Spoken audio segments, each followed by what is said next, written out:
Okay, so this time we're going to try something just a little bit different. I'm going to try to write on the whiteboard while I go through some problems. Now, most of these problems, the answers are already worked out on Canvas, but sometimes it's useful to hear me talk through them also as I write it. Kind of hard for me to judge how fast to write when you guys aren't in front of me, but again, that's the beauty of a videotape, that you can pause it if I go too fast. I want to start with Handout 8, the hamster problem. I'm sorry, it's Handout 18.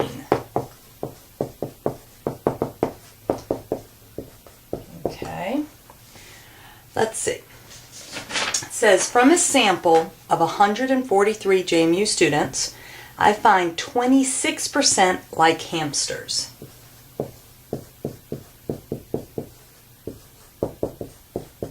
Okay, so 26 out of 143. Now the first thing to catch is, if you read the rest of it, it says, is there evidence more than a quarter like hamsters? No mean, no standard deviation given. Definitely not a mean problem. Has to be a proportion problem. And actually, p hat is right here. This is real nice and easy to pull the p hat because it's in decimal form. It's 0.26.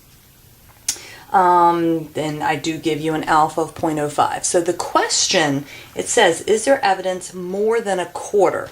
And a quarter means 25%. Okay, so let's set up our HO and our HA. HA is the question that was asked, and it says more than a quarter. Again, we're doing a proportion problem, so it has to be a P. Oops, I don't have an eraser. P greater than 0.25 is HA, so thus HO is P equal to 0.25. You're always going to have the same number there. The number that goes into HO and HA has nothing to do with the sample. The sample information will never go into your HO and HA. HA will always be the question that was asked. Okay? And we need to, specify what our P is standing for. P is the true proportion of all JMU students who like hamsters.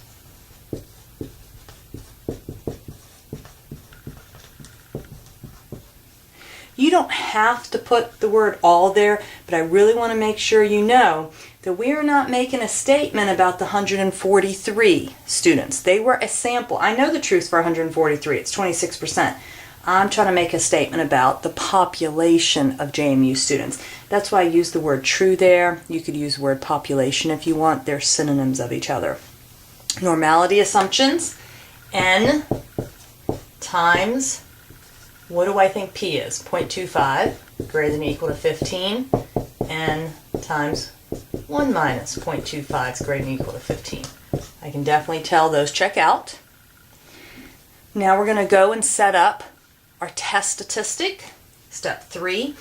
All the formulas I'm using are coming right off the cheat sheet. Z, that's on the cheat sheet. You don't have to memorize that. The P's are Z's. Equals P hat, which is 0.26, minus, what am I thinking P is? My hypothesized value, 0.25, all over square root of 0.25, 1 minus 0.25 over your N. Okay? Now, you need to go to your calculator, go to one prop Z test. When you get there, for your calculator, it's going to ask you, part of it is going to ask you this, X and N. It will ask you for P naught. P naught is 0.25. But it's going to ask for X and N. Remember, just like for test 3 on the confidence intervals, it does not ask you for P hat. It wants to know how many out of how many. Well, the N is easy. That's 143. It's the X that gives you guys trouble. X is how many? Well, I don't know how many. I know it's 26% of 143.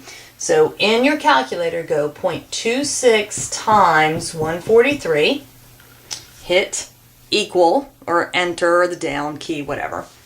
You're going to see 37.18. I'm going to erase this right now. When you do 0.26 times 143, Your calculator is then going to say that's 37.18. If you try to leave a decimal, it's going to give you a dimension error. You have to go back and round that to 37. So your x in your calculator needs to be 37. Okay? Run that. I'm going to erase this because I only have a little bit of board here.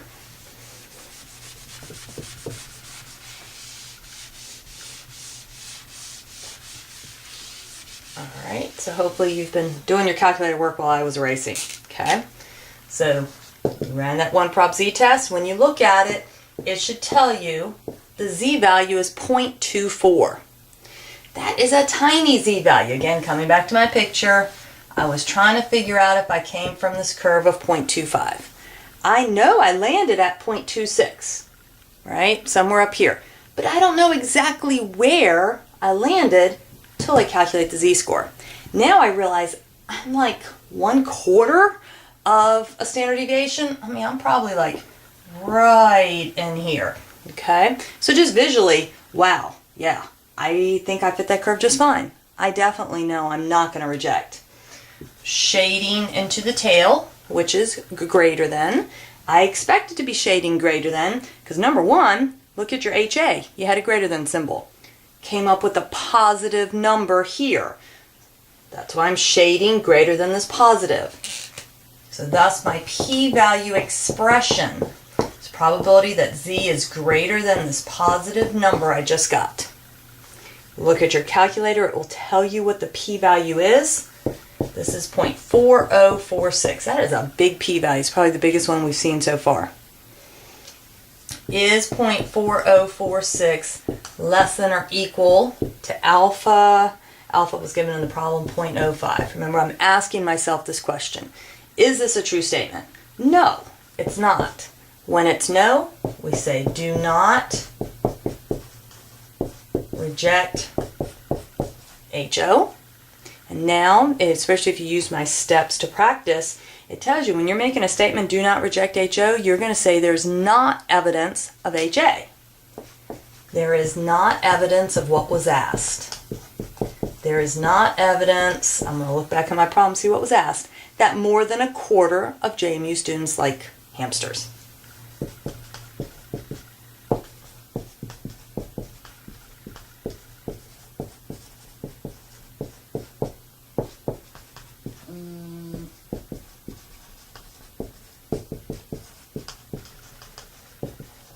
There is not evidence that more than 1/4 of JMU students like hamsters.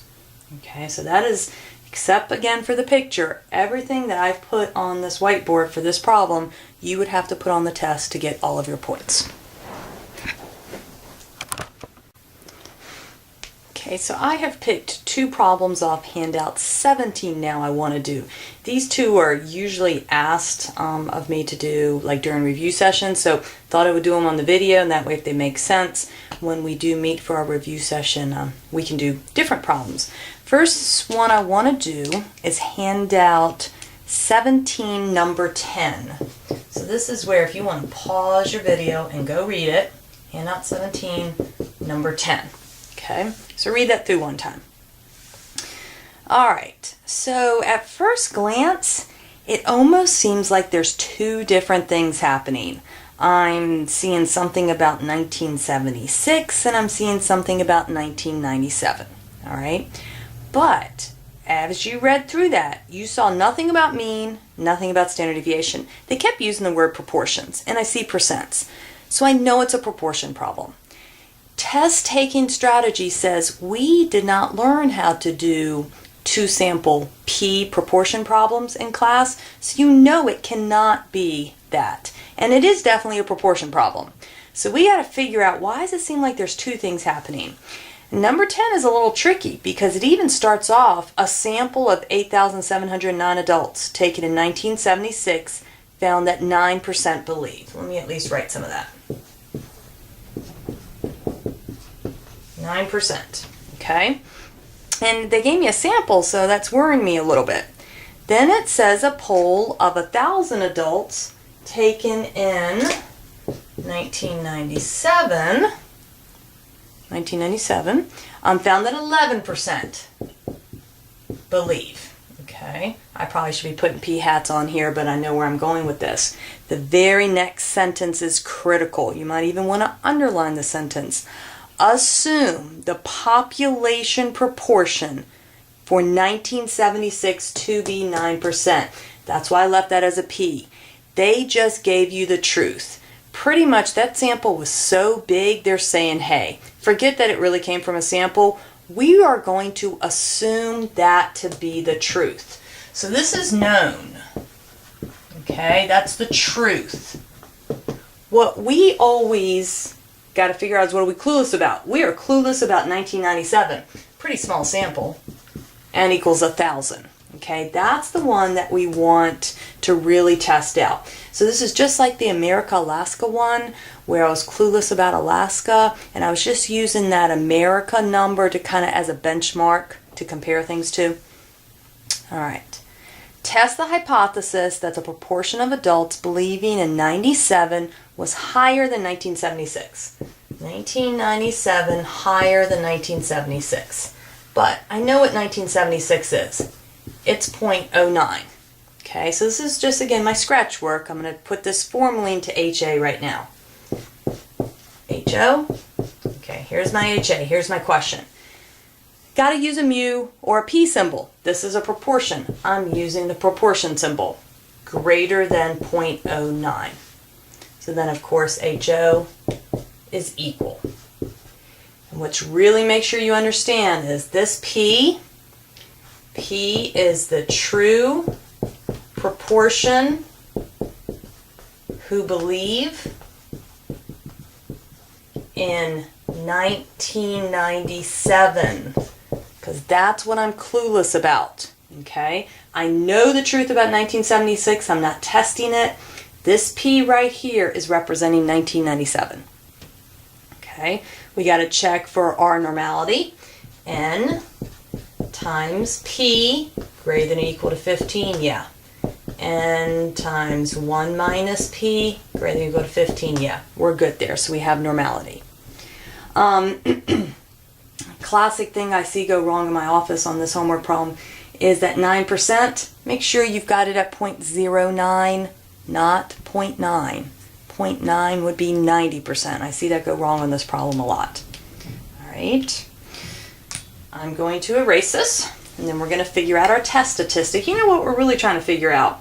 I mean, let's talk about this before we even do step 3.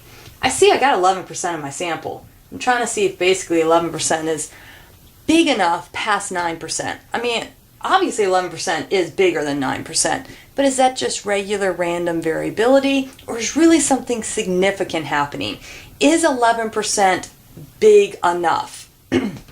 Just looking at the 11%, I'm thinking it's kind of close, but we will see. I really don't know, and I haven't looked at the answer in a while, so let's see how this one turns out.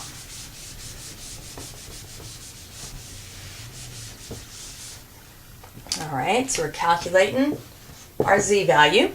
P hat, it told us the 11%. That's our P hat, because that was from our sample for 1997 that I'm clueless about. Minus my hypothesized value. That was that we were using 1976 as sort of the benchmark. Divided by square root.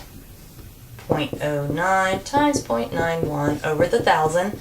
So that sample size of 8,709, that's never being used. Because pretty much when I read that sentence, assume the population proportion, that made that really large sample totally irrelevant information.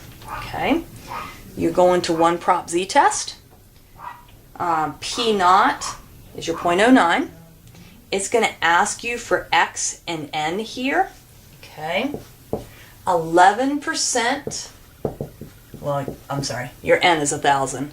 X is 11% of 1,000. 0.11 times 1,000. Now you're going to get lucky on this one. It's not going to give you a decimal. It will be 110, so you don't have to go back and round that. Pick that we were doing a greater than problem. Hit calculate. Okay. Again, quick little picture. I was trying to figure out if I was coming from this curve at 9%, and I know I had landed at 11%. Not quite sure where to draw it yet till I run my test. This z value turns out to be 2.21. So this was one we did in class where I'm not really sure where that falls.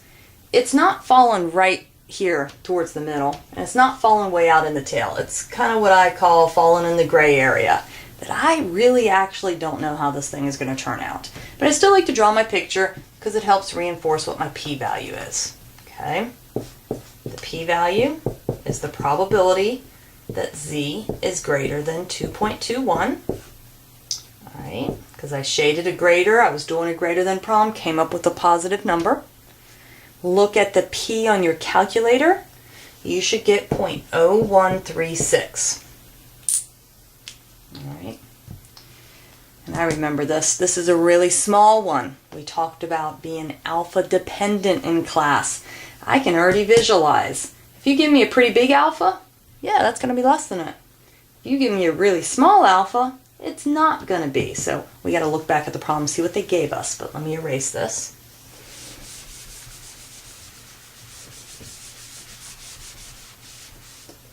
Okay, so we had 0.0136. We are trying to compare it to the alpha that was given in the problem, and they gave us a pretty small one, 0.01. 0.0136 is not less than or equal to 0.01. So this is going to give us a do not reject H naught. There is not evidence of what they asked. There is not evidence that the true proportion who believe in 97 is greater than 1976.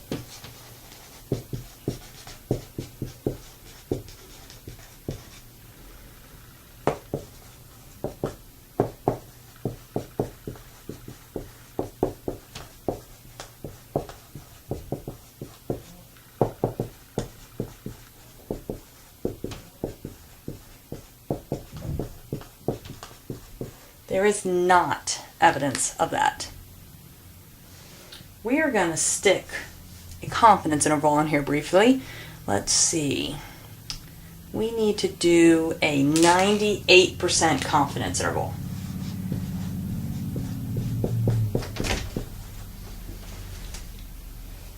For 1997.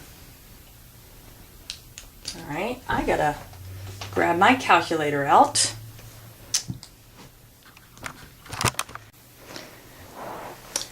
Okay, I had to run and get my calculator. I forgot I didn't have it up here. So go to one prop, z int. All the information should already be there. Just make sure you put 98 in. Hit calculate. 08. Probably 7, if I have to round that properly. 0.133. Okay, so the true proportion who believe in 1997 is somewhere in there.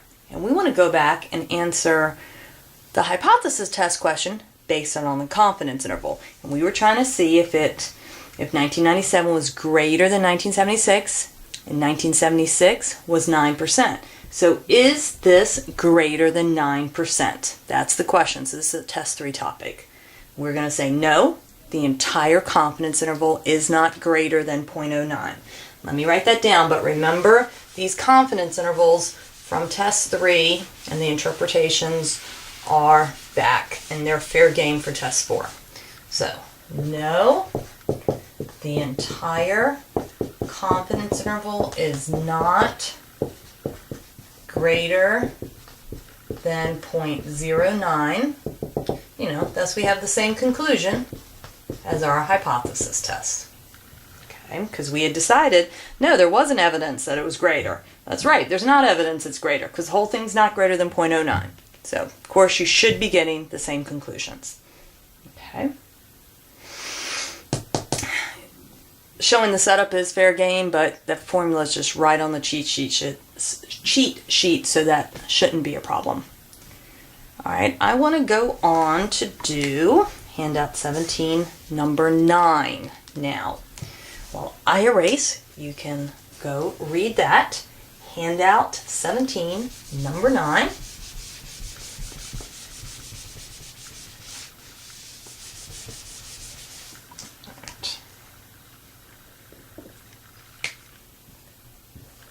Handout 17, number 9. So pause the video, read it, come back. All right. For a sample of 20 women, we asked, how tall would you like to be? Are recorded along with the actual heights. So basically we got 20 women and we measured them, then we said, how tall would you like to be? So that right there says I'm collecting 2 pieces of information on the same women. So I could imagine I would have had 2 full data sets, but using the exact same subjects. So if you remember, part of when we were talking about paired problems was that it's using the same group of people. This one is using the exact same 20 women. Okay, so this has to be a paired problem.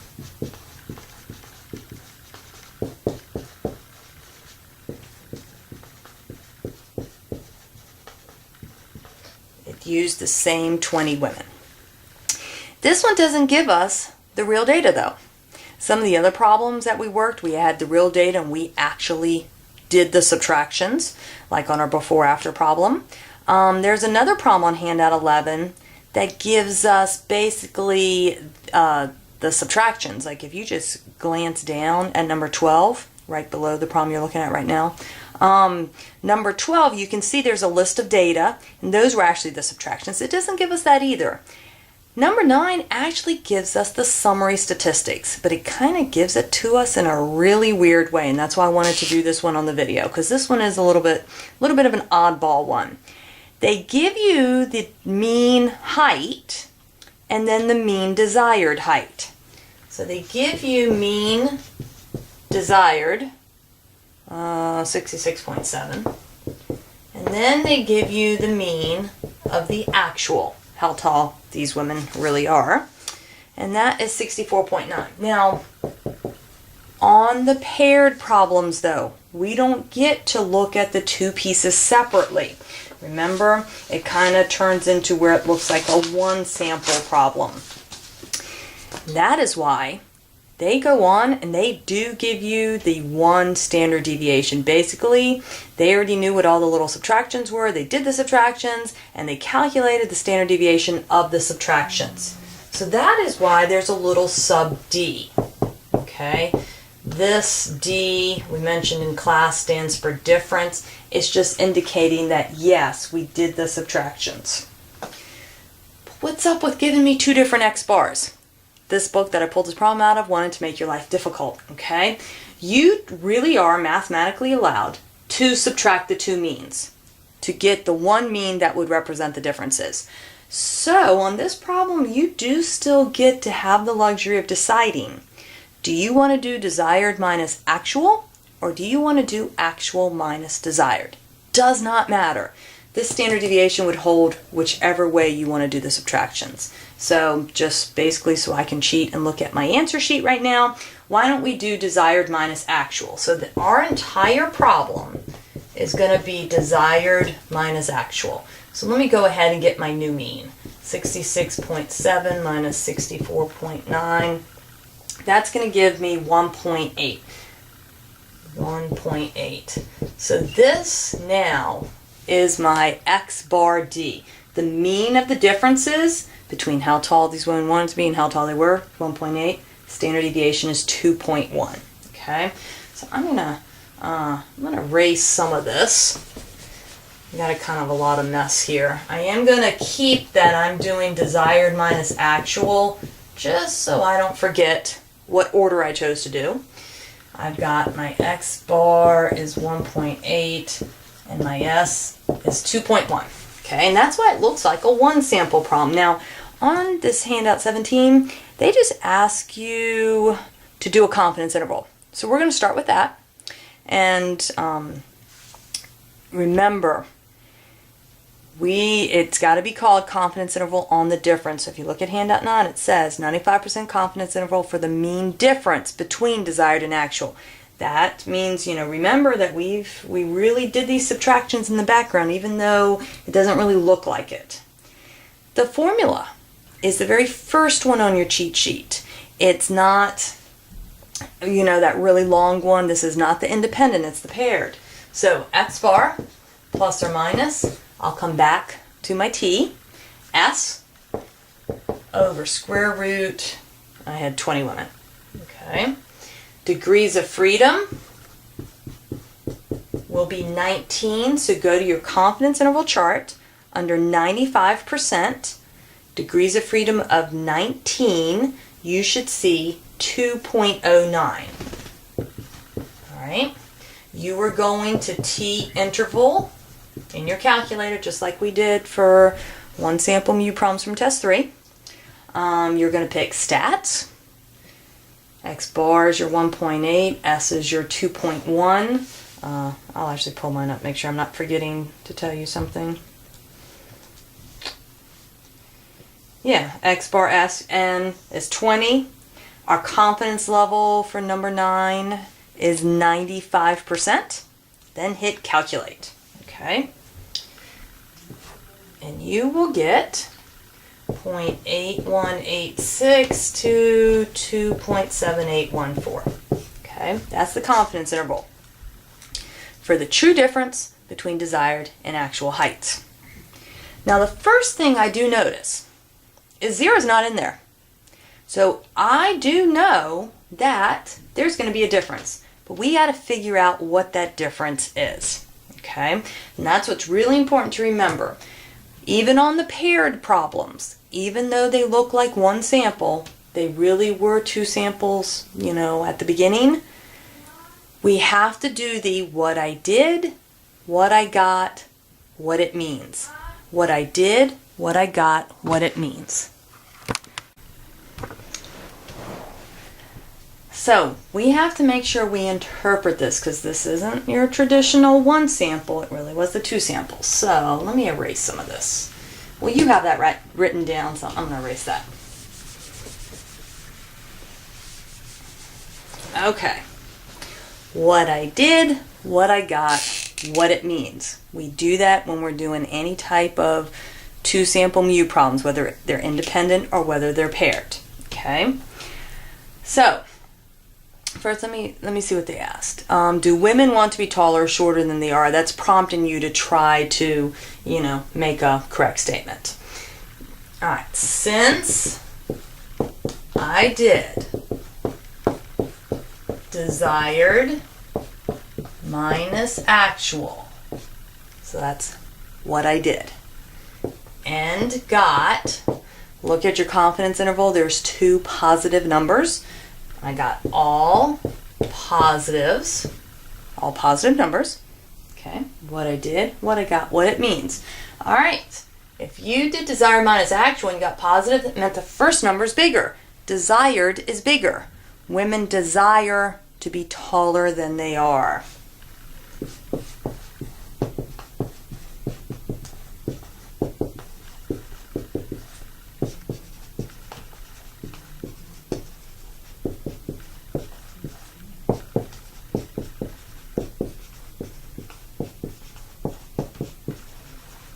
Okay, so since I did desired minus actual and got all positive numbers, desired is biggie. Desired is bigger. Basically, that means women want to be taller than they are. Okay, fine, women want to be taller than they are. If we were in class right now, I'd quiz y'all as to who really cares about this problem. Why are we talking about women and whether they want to be taller or not, or shorter? Shoe people, people making heels, people making flats. Particularly designer shoes. If all women wanted to be shorter than they were, we wouldn't see all the stilettos. So they want to make sure they have shoes that, are out there for what women want. So if women want to be taller, then you're going to see probably a lot more heels being produced and being made. But want to be taller, okay, that's statistically significant. But is it practical? Meaning, do they just want to be like a 1/4 inch to maybe 1/3 of an inch taller? I mean, that's really nothing, right?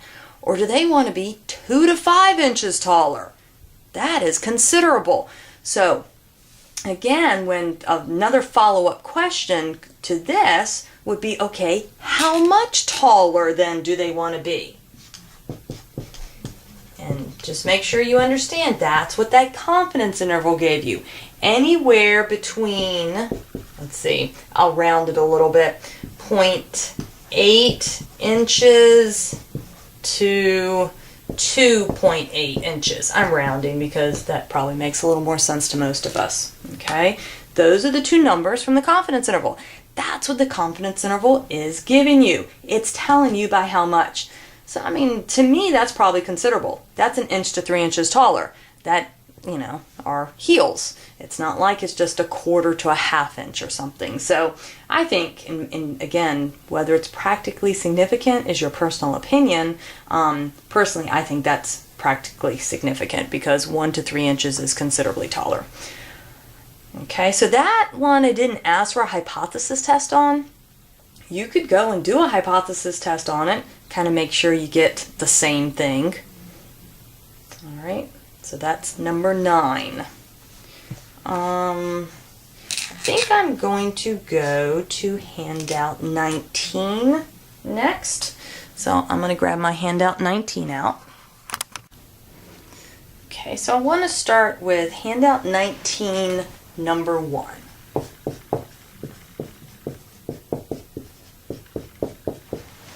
right, handout 19, number 1. So stop the video, go read it, come back. All right, one research project studied, we're studying the hearts of runners and non-runners. So as soon as I see runners and non-runners, I know I have different people, okay? Now I'm wondering, are we clueless about both? Are they gonna give me the truth about one? Let me keep reading. Do the data below show a significant difference in volume between the two? All right, well, I can look at the data. They've given me a sample for runners and they've given me a sample for non-runners. So I automatically know I am clueless about both. So this must be a mu1, mu2 problem. Okay, it's got to be because I see 2 samples. And they didn't go on and tell me the truth about either one. So at this point, I want to make sure I have an independent samples and not paired. They're different people, so that's making me think independent.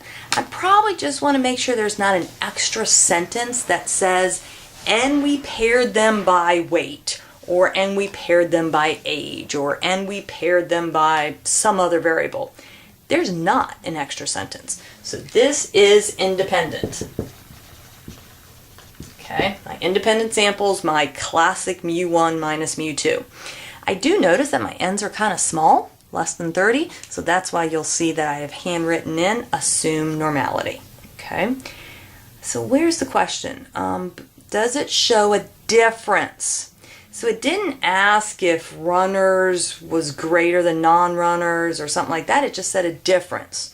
So this is a not equal problem. So we kind of get to escape a little bit and not have to worry about whether I'm doing a greater than 0 or less than 0, because this is going to be a not equal to 0. So how about, I could use 1s and 2s, but I'm probably going to try to use like for runner and non-runner. How about non minus run? So those are my non-runners, those are my runners, okay? Not equal to 0. Where mu non minus mu run equal to 0. Okay, where mu non is the true mean, I'm just going to call that volume. Heart volume, how about that? Heart volume of non-runners. Okay. And mu run is the true mean heart volume of runners, and it's stated normality. So particularly compared to the last problem, if you're watching these in order, I am actually doing the mu1 minus mu2 in here because it wasn't a paired one. It didn't boil down to a 1 sample. I'm pretty much seeing my 2 samples right there. Okay, all right, I've got all the data I need to actually set up my test statistic formula.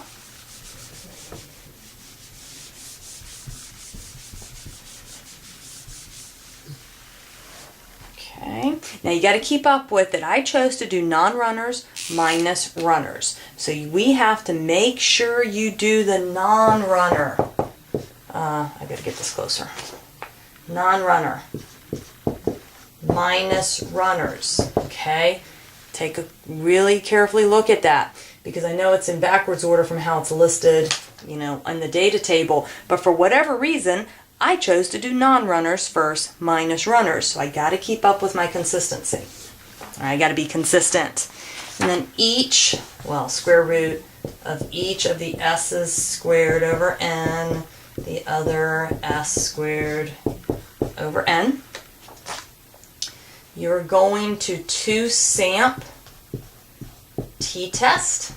Okay. Here. I'll get it going on my calculator. We have stats, so you definitely want to pick that. Yeah, so it's going to ask you x bar 1, s1, n1. Make sure you put in all the non-runner first. 100.8. Then you're going to put in 17.6. Then you're going to put in 16. Then we're going to put in the runner stuff now. 160.1. Then 33.1. Then 15. Remember, we're doing, what were we doing? We're doing a not equals. Make sure you pick not equals. Pooled is always no. Hit calculate. Okay. When you do that, you should see negative 6.17. Now that you should know where it lands. Quick little picture. I'm centered.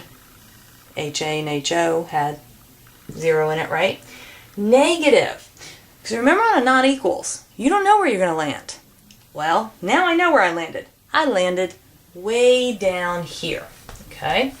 I pretty much fell off the curve. Now, if this were a z-chart, I know I'm off. This is the t, so I really do actually think I fell off the curve. But, you know, I'm a little hesitant because I don't have all my t-charts. But I'm way out there in that tail. Hardly anything left for the p-value. Okay? But, again, my picture is trying to show you I just shaded less than this negative number. And also, because I'm going to have to erase this to put my next part up. Remember, since it's a not equal, there were actually 2 sides I could have landed in that said I didn't come from this curve. So when I put my p-value expression up in a minute, you're going to see that I stick a 2 times in front of it. I'm going to erase this, so pause it if you need it. Okay, so my p-value is 2 times the probability that t is less than that negative 6.17. How did I know to use less than? Because I had the negative and I was down here in that left tail of my picture, right? I'm doing a 2 times. Oh, I don't have any colored marker to use on this whiteboard, but anytime you have a not equals HA, you got to put the 2 times in front of it. Your calculator's already multiplied it by 2, so you don't have to do anything like that. Now look at your calculator. You do not need to show me all these decimal places. I'm putting them all up here just so you can check your work. 1, 2, 3, 4, 5. Okay. 4 decimal places, that's all I require? Yeah, that's 0. Remember, that's the best p-value we can get. That is overwhelming evidence. It doesn't get any better than 0 because 0 is going to be less than or equal to any alpha. I don't care what number you put there, right? For this problem, alpha was 0.05. But you don't even need to look at what the alpha is because of course 0 is going to be less than or equal to it. Yeah, we're rejecting. I mean, to be honest, we have overwhelming evidence. There is evidence of a difference because, again, make sure you answer the question that was asked. They asked, is there a significant difference? Again, it didn't ask who's bigger and who's smaller. So, yes, there is evidence of a difference. You could go on and say, you know, in the volume between non-runners and runners, but there is evidence of a difference. We are going to continue on, because it also says it on my sheet, to do a confidence interval. So we're going to do a 95% confidence interval on the difference. So if you want to pause this now, try to go get your confidence interval on your own. Try to see if you can do the correct interpretation of it, and then we're going to do it up here. You know, Again, if you do your confidence intervals directly after your hypothesis test, everything will be there for you. Okay? So when you ran your 95% confidence interval, and this one I am going to take the time to show the setup, because this is one of our new formulas, and that's read how I asked you for the confidence interval for number 1. I said confidence interval on the difference. I don't want one confidence interval for runners and another one for non-runners and talking about whether they overlap or not. We're using that brand new formula. So, x bar 1 minus x bar 2. My entire thing was about non-runners minus runners. Plus or minus, I'll come back to my t. And then that square root term is the exact same thing. Same thing we used just a minute ago. I know I'm scribbling way over there. Remember the shortcut degrees of freedom. Pick the smaller n minus 1. So that will be 14 at 95%. And you know what, guys? I do not have my confidence interval chart right in front of me, and I don't want to pause this thing again. So go look under 95%, degrees of freedom of 14. That's going to be the number that goes there. Okay? But off of your calculator, because your calculator just calculated all that out for you, right? You should see negative 79.3 to negative 39.3. So the first thing I absolutely notice is 0's not in there. That tells me there's a difference. Okay? I'm actually going to go on and say quite a few more things about this. Make sure you got that confidence interval. I'm going to erase. Pause it if you need. Okay, so if I was just answering what was asked me in the hypothesis test question, this is what I would say. 0 is in the confidence interval, thus there is no evidence of a difference. That's exactly what we determined when we did the hypothesis test. So same thing, great. But since we did the confidence interval, I can actually go on and say something else. What I did, what I got, what it means. Since I did non-runner minus runner and got all negatives, remember our confidence interval had all negative numbers? So if I did non-runner minus runner and got all negatives, that means the runner number is bigger.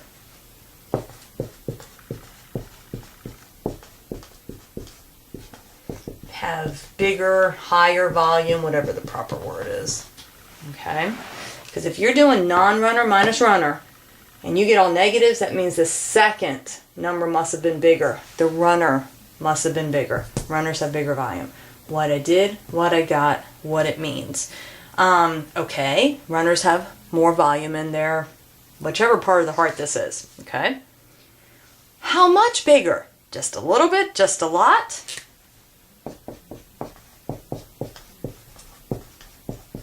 Well, go back and look at your confidence interval. Now, do not try to tell me it's negative volume, okay?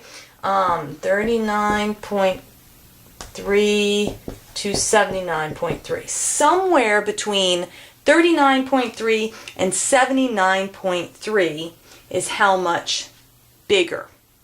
Don't put the negatives. The negative just came in from the order of subtraction. So, let's see, Monday, Wednesday, Friday class, I can't remember who I was comparing my height to in class, remember? I was always shorter than the guy I was comparing myself to, and if we did me minus the tall guy, we probably got like a negative 10.